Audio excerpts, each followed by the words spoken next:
20 de novembro é o Dia da Consciência Negra. Essa data faz referência à morte de Zumbi dos Palmares, que lutou para preservar o modo de vida dos africanos que conseguiram fugir da escravidão. Muitos pensam que esse dia não é de suma importância, mas sim, é muito importante, pois está no reconhecimento dos descendentes africanos na construção da sociedade brasileira, pois os principais temas abordados na data são o racismo, a discriminação, a igualdade racial e a inclusão do negro na sociedade, religião e cultura. O racismo ainda está muito presente na nossa sociedade, mas muitos fingem que não veem. Meu nome é Juraci, eu trabalho no Colégio Brás Madeira. O que é o Dia da Consciência Negra para você? Para mim, o Dia da Consciência Negra é um dia que não deve ser diferenciado pela cor das pessoas, que para nós somos todos iguais. E quem foi Zumbi para você?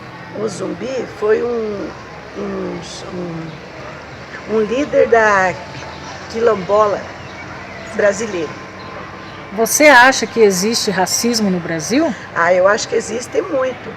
O pessoal discrimina muito as pessoas pretas. Eu sou a professora Jane Lucy, sou formada em História, sou pós-graduada em Psicopedagogia, Educação Religiosa e Tecnologias da Educação. Hoje eu estou aqui para falar um pouco do Dia da Consciência Negra. A gente comemora no Brasil a Consciência Negra no dia 20 de novembro, em homenagem ao grande herói, dos pretos, dos negros, dos escravizados, dos que foram sofridos, dos que tiveram a vida castrada, que é o Zumbi dos Palmares. O Zumbi dos Palmares, ele é um descendente de escravos, descendente africano, que nasceu em um quilombo, e ele morre em 1695, assassinado por um regime colonialista que tinha medo de negro, que tinha medo de que o projeto do Quilombo dos Palmares desse certo. O que é o projeto Quilombo dos Palmares? É um projeto comunitário, é um projeto que a gente fala que vai além das estruturas coloniais e patriarcais que existiam então no Brasil. Então, tinha mais igualdade, não é um projeto ideal. Só a gente lembrar, a gente está falando do século 17 e 18, Então a gente precisa historicizar o tempo e espaço de Zumbi dos Palmares. Então, nós temos, assim, alguns problemas naquela sociedade, mas é um projeto de libertação de escravizados. É um projeto de humanização. É um projeto em que a colônia portuguesa é colocada em xeque. Por quê? Porque o preto tem vez, o preto tem voz. E esse projeto, ele foi aniquilado porque era muito mais importante calar e não dá para essa sociedade escravista, para esse negro escravizado, sofrido, aniquilado, a possibilidade de humanidade. Era mais importante que o negro ainda fosse um animal, fosse uma coisa, e a sociedade fizesse o que quisesse com ele. Muitos anos se passaram para acontecer uma abolição da escravatura, entre aspas, porque a gente sabe que quem foi penalizado foram os negros escravizados e depois libertos no Brasil. Qual que é o lugar do negro na nossa sociedade hoje? Ainda ele ocupa a favela, ele ainda ocupa os porões, ele ainda ocupa as portarias, ele ainda ocupa a cozinha. São pouquíssimas histórias de negros que se emanciparam. Por quê? Porque a nossa sociedade ainda é escravocrata. Nós só tiramos o negro da senzala, mas a gente continua escravizando. Como? A gente continua explorando o trabalho, a mão de obra, pagando pouco. Tem branco escravizado também, mas o branco ainda é privilegiado. O negro ainda não tem voz na nossa sociedade. Então, o Dia da Consciência Negra é um dia muito importante, porque a gente precisa relembrar que todos somos humanos, todos precisamos ser humanizados, todos precisamos de igualdade racial.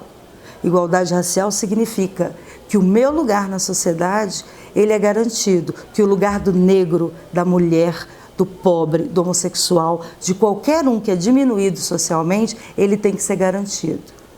O negro, e no negro não, a sociedade brasileira, ela só vai modificar, ela só vai ter algum sopro de esperança o dia que a sociedade brasileira for igual, ou o dia que tiver equidade, o dia que o negro for valorizado, e não porque ele é bonito, não porque tem discursinho bonitinho, mas porque ele é um ser humano e ele foi discriminado por uma sociedade branca, racista e nojenta. E é isso que o Dia da Consciência Negra faz a gente querer mudar toda essa estrutura racial no Brasil. Um beijo e até mais. Em 1655, que nasceu o Zumbi dos Palmares, que, embora tenha nascido livre, foi capturado quando tinha por volta de 6 a 7 anos pela expedição de Braz de Rocha Cardoso em um dos ataques das tropas ao Quilombo, sendo entregue em Porto Calvo ao missionário português Antônio Melo, que o batizou com o nome Francisco e o educou com os sacramentos da Igreja Católica em português e latim, chegando a ajudar o padre na celebração das missas. Porém, aos 15 anos de idade, ele fugiu de Porto Calvo para viver no Quilombo dos Palmares, que na época era liderado por Gangazumba. Na comunidade deixou de ser Francisco para ser chamado de Zumbi, que quer dizer o mesmo que fantasma ou espírito. Zumbi teve muito destaque como estrategista e líder, e era muito respeitado por ter sido educado por brancos e ainda assim não ter abandonado suas raízes. Participou da batalha em que a expedição de Giacomo Bezerra foi derrotado em 1673. No ano de 1675, o Quilombo é atacado por soldados portugueses. Zumbi ajuda na defesa e destaca-se como um grande guerreiro. Após uma batalha sangrenta, os soldados portugueses são obrigados a retirar-se para a cidade de Recife.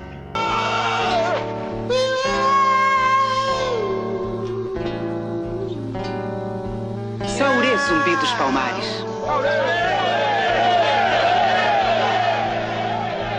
E pra você, o que é ser negro no Brasil?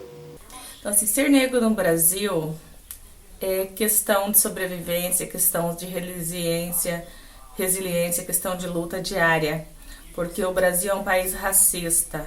Então, ser negro no Brasil é estar sobrevivendo todo dia, estar se refazendo todos os dias, encarando alguns desafios diários. Caramba, essa é uma pergunta um tanto quanto aparentemente simples, mas um tanto quanto delicada de responder. Bom, ser negro é tudo que eu sou, né? E amo ser o que eu sou, né? Então, ser negro é uma construção diária. Se assumir como negro, para mim, foi algo um tanto quanto doloroso, porque ao mesmo tempo em que eu assumi uma identidade que fazia parte de toda uma trajetória de vida, eu estava assumindo politicamente que eu era algo que não era desejado nos espaços, que tinha locais determinados para estar e que, quando muito, era aceito, mas que não podia passar de um platô. Ou seja, eu podia estar em alguns espaços, mas mesmo nesses espaços eu não podia passar de determinado lugar. Então, ao mesmo tempo em que é muito bom, me fez muito bem esse processo de reconhecimento político, eu tive e tenho que enfrentar diariamente uma série de dilemas, alguns deles internos, algumas ressignificações internas, mas muitas delas ainda externas. E que eu vejo que se eu, ao longo de toda essa construção, por conta da minha idade, por conta das vivências que eu tive, ainda enfrento dificuldades, como é para outras pessoas que estão ainda nesse processo de reconhecimento. Então, ser negro no Brasil, para mim, na minha perspectiva, é se assumir politicamente, tomar uma consciência de quem se é, mas resistir a todos os dias para que essa consciência não se perca ao longo do caminho, porque em muitos e muitos momentos a gente é convidado, e eu vou colocar esse termo entre aspas, quando não muito requisitado, a negar as nossas origens, a nossa história, principalmente a nossa história, num processo constante de relativização. Relativizam-se a nossa história, relativizam-se as nossas dores, relativizam-se as nossas necessidades, como se elas estivessem num espaço que não merecesse atenção, ou como se elas fossem menores do que outras.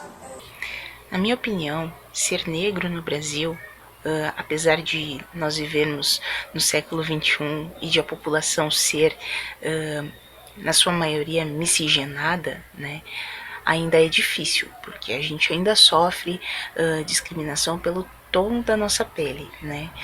Muitas pessoas pensam que nós devemos ser muito melhores para merecer algo, né?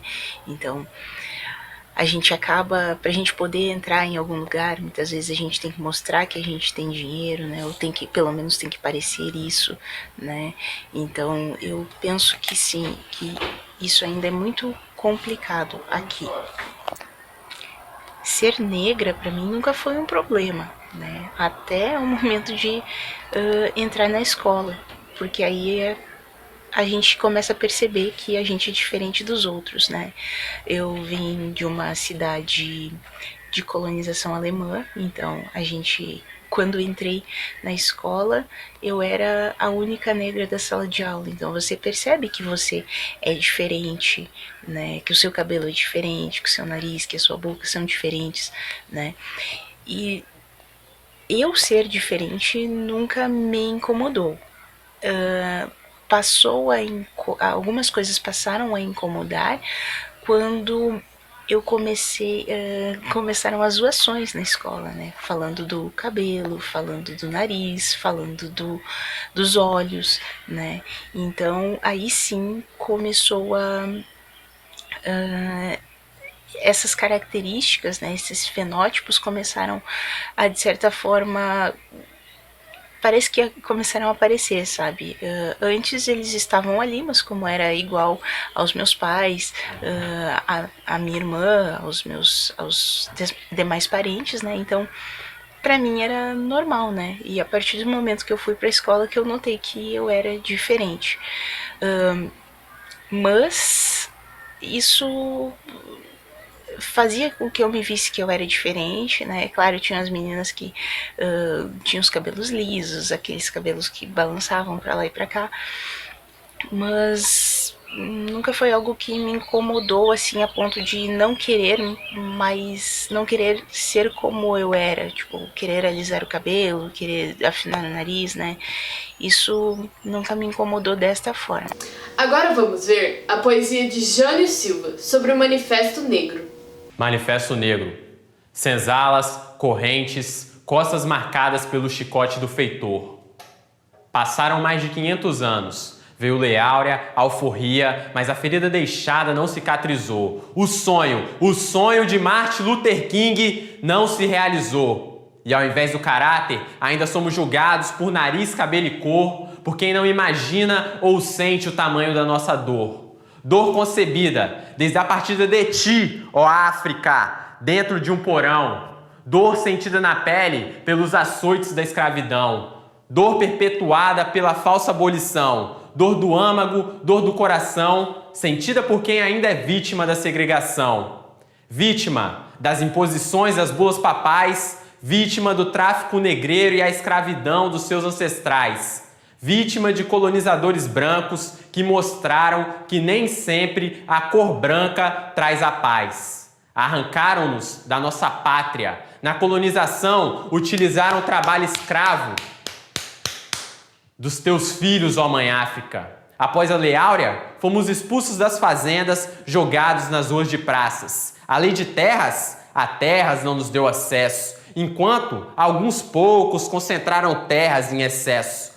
Dos quilombos, os negros foram para as favelas, das senzalas, os negros foram para os presídios, cadeias, celas, dos navios negreiros para as viaturas, dos antigos métodos para os novos métodos da escravatura, ocupando os altos índices de pobreza, desnutrição e mortalidade, ocupando poucos assentos em órgãos públicos e universidades, à margem da sociedade, à margem da igualdade, à margem da liberdade. Cabelo? Cabelo loiro, branco ou branca de olho azul. Padrão de beleza europeu que se impõe do hemisfério norte ao hemisfério sul. O eurocentrismo instituiu uma horrenda ditadura. Em prol do embranquecimento, demonizaram nossas crenças, nosso costume, a nossa cultura. A dança, a religião, o toque do berimbau, o batuque do tambor, o rap, a capoeira, o ritmo do agodô.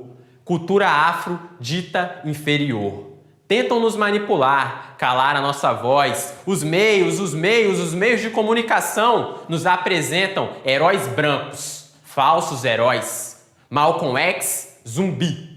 Heróis negros, negros como muitos de nós. Chico Prego, Mandela, Zacim Bagaba, Anastácia, Steve Biko. Heróis e heroínas negras, por muito negros e negras desconhecidos, que lutaram pelo fim da segregação, pelo fim da escravidão, pelo fim do apartheid, pelo fim do mito da democracia racial, por igualdade, por liberdade, contra o racismo, contra o preconceito, pelo respeito, para que cada afrodescendente tenha o orgulho de se declarar preto, pelo reconhecimento de direitos que não nos foram dados e sim conquistados com luta, resistência e de punhos cerrados.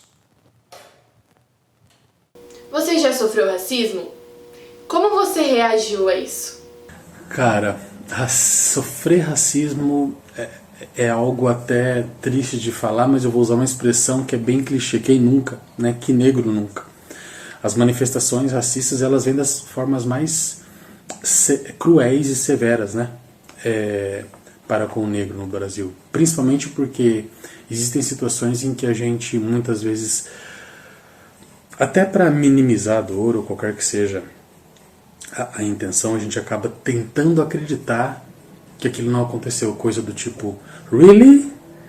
Isso mesmo? Tá acontecendo dessa forma, né?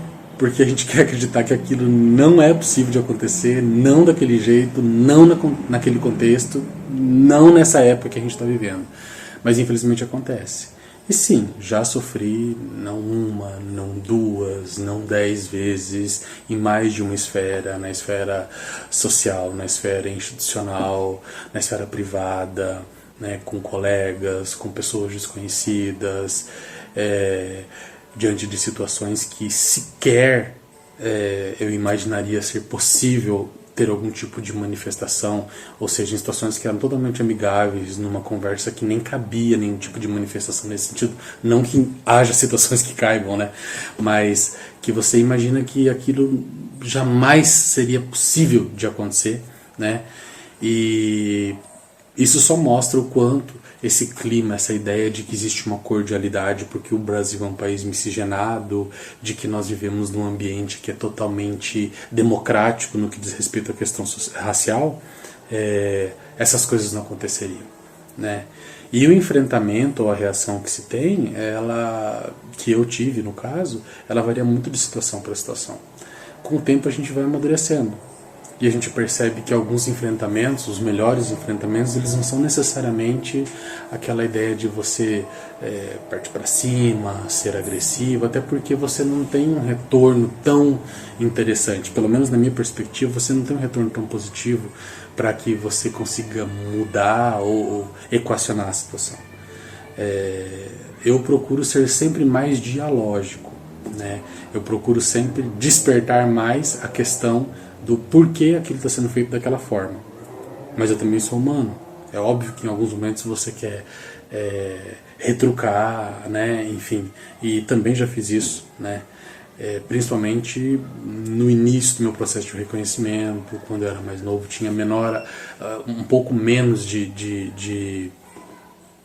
até mesmo de conhecimento da minha parte, de mim, das minhas reações, de como lidar com isso, né? Porque não é um processo fácil. E até mesmo porque a gente fala, poxa, mas você reage dessa forma e o outro reage da outra, por que o outro não consegue? Porque o outro é o outro. É uma outra história, é uma outra caminhada, é um outro contexto, né? É uma outra forma de ressignificar a dor.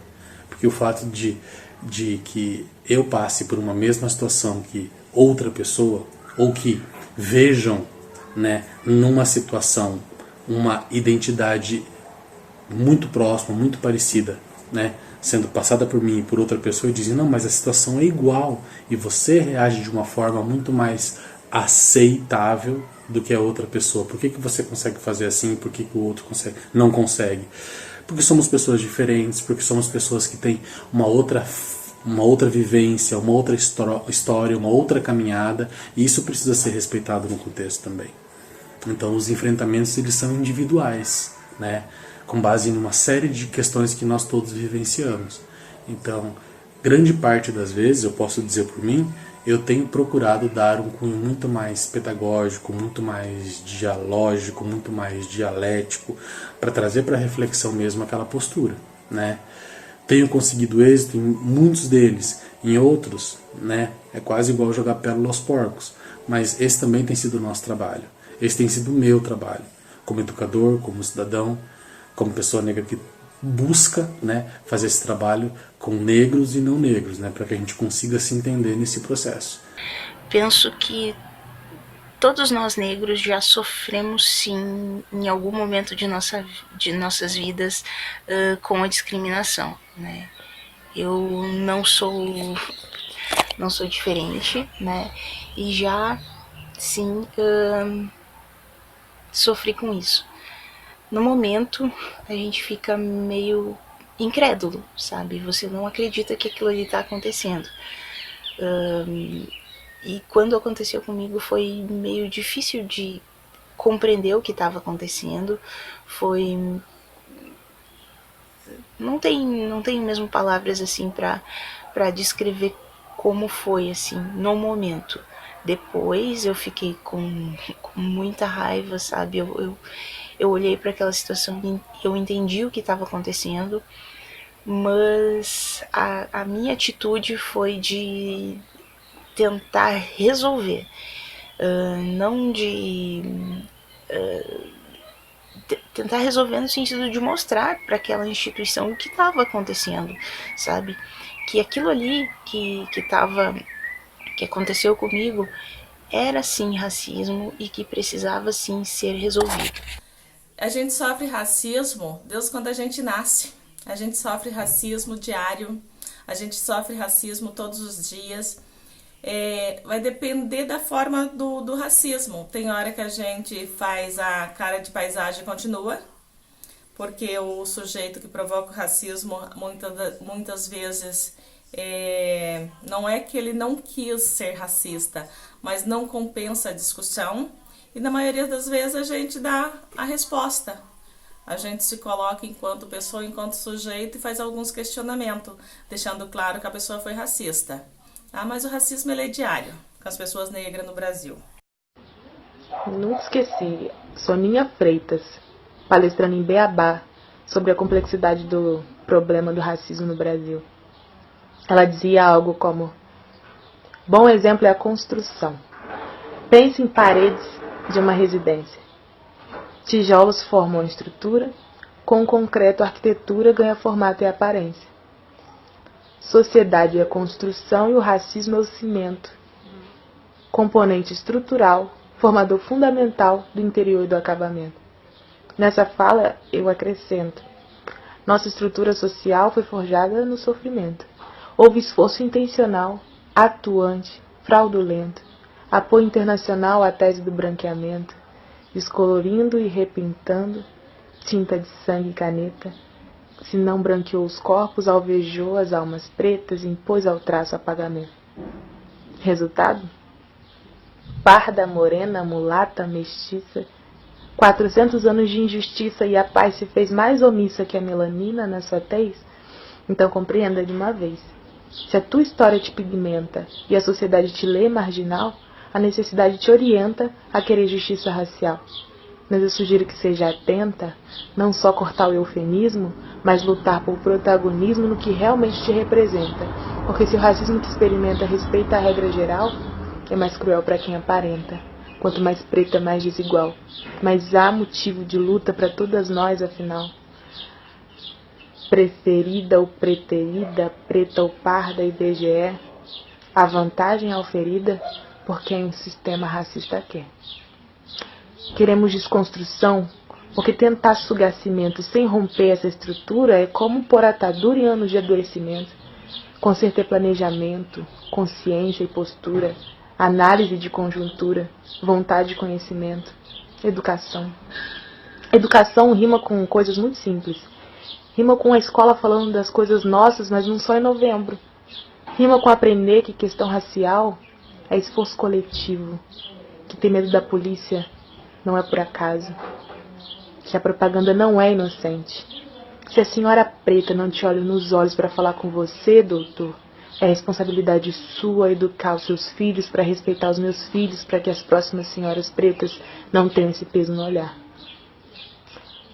Sociedade é construção e o racismo é o cimento, componente estrutural, formador fundamental do interior e do acabamento. Tem que haver desconstrução, porque tentar sugar cimento sem romper a estrutura é como pôr atadura em anos de adoecimento. Consertar planejamento, consciência e postura, análise de conjuntura, vontade de conhecimento. Na sua opinião, qual a melhor forma de lidar e combater com a discriminação racial? A gente precisa falar que o racismo existe sim, que não é mimimi. A gente precisa trabalhar ações afirmativas da população negra. A gente precisa educar. A gente precisa trazer histórias onde os negros sejam protagonistas. A gente precisa mostrar que os negros podem ocupar o espaço que eles quiserem. A gente precisa mostrar que o negro precisa mostrar representatividade para o negro. As pessoas precisam se enxergar no lugar onde elas quiserem estar. Se quiserem ser médicas, que sejam médicas. O negro pode sim ser médico. Quer ser policial, o negro pode ser policial. O negro pode seguir uma carreira.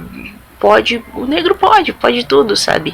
Não há nada que o separe, que o torne diferente das demais pessoas, sabe? O tom da pele não deve ser um motivo para excluir, né?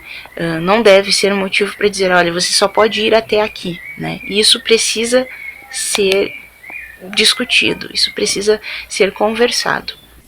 A luta para o combate do racismo no Brasil é diário, porque no Brasil existe o racismo velado, tá? É aquele racismo que destrói, é aquele racismo que não deixa o negro estar no lugar de fala, é aquele racismo que não deixa o negro estar em alguns locais da sociedade. Então, por isso que nós temos que lutar diariamente para ter representatividade, para ter fortalecimento em relação a ser negro no Brasil. Porque está muito difícil, já era difícil, está mais difícil ainda quando você tem um representante que compara negros a animais, quando você tem um representante que incita o racismo e depois diz que não é preconceituoso. Então, assim, ser resiliente todos os dias, tá? É buscar sobreviver todos os dias, é buscar estar fazendo parte da sociedade todos os dias.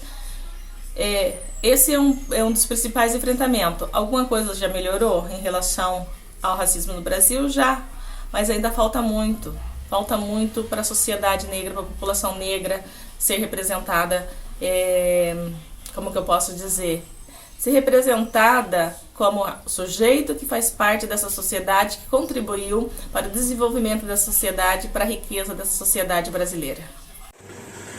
Bom, a melhor forma de lidar e combater o racismo no Brasil, para mim, ainda é o conhecimento. E aí o conhecimento das mais variadas formas. O movimento social negro, ele atua na educação não formal. Então nós precisamos trabalhar em várias frentes, né?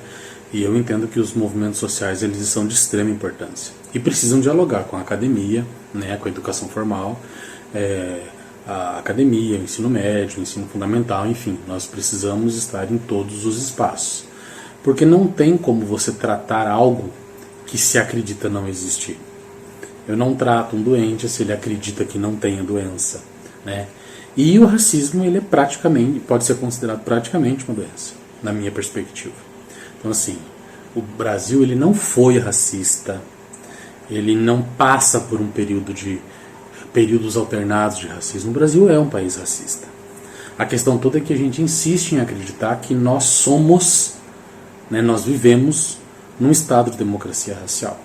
E isso faz com que o racismo ele seja velado, e ao mesmo tempo em que nós o praticamos, a gente afaga com uma mão e apunhala com a outra.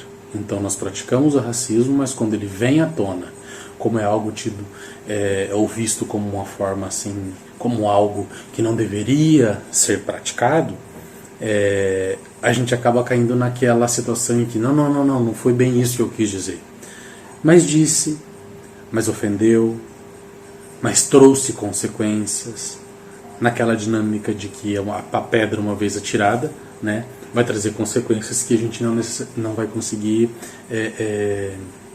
resolver em razão do estrago que ela causou. Então, nós entendemos que é muito importante trabalhar tanto com quem oprime quanto com quem é oprimido.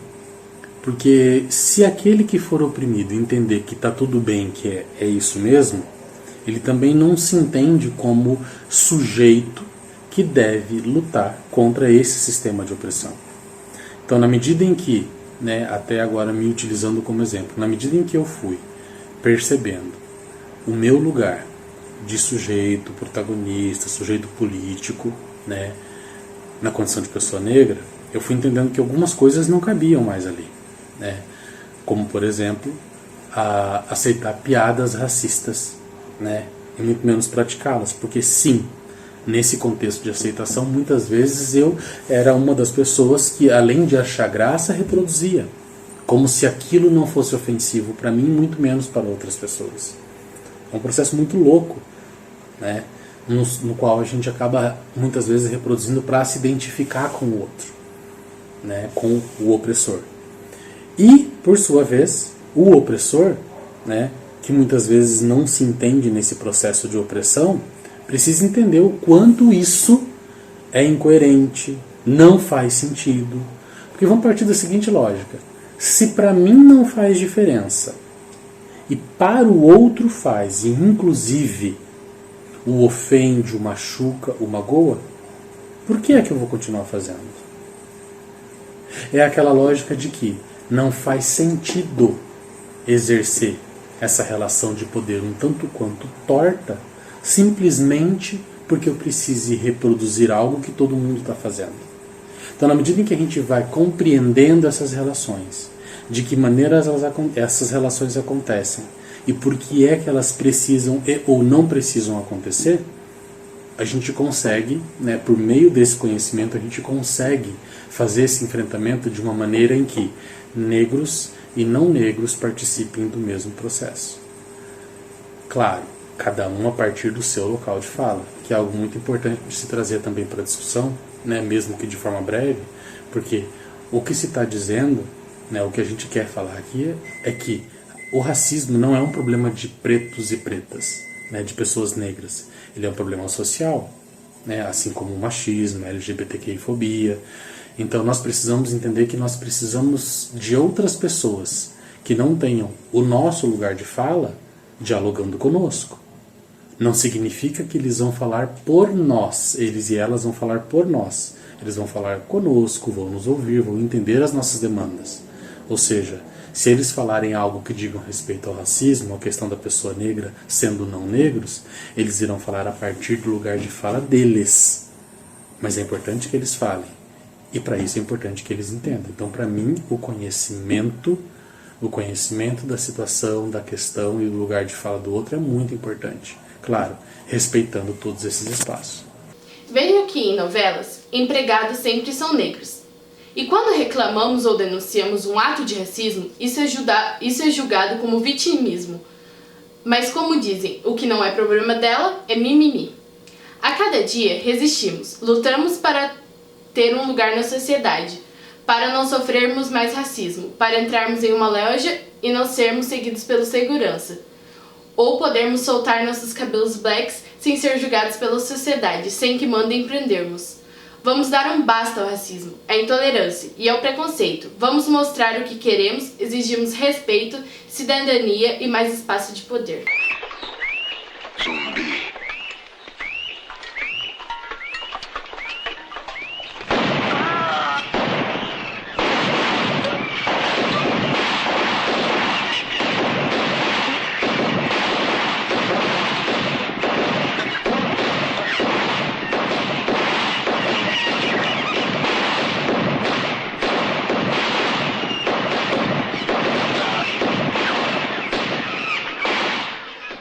paulistas atacaram e os rebeldes presentes foram mortos. Seu corpo, perfurado por balas e punhaladas, foi levado ao Porto Calvo, onde sua cabeça foi decepada e enviada para Recife. Por ordem do governador, foi espetada em um poste para exposição pública, como uma prova de que a suposta imortalidade de Zumbi não passara de uma lenda e de que Palmares enfim tinha sido derrotado.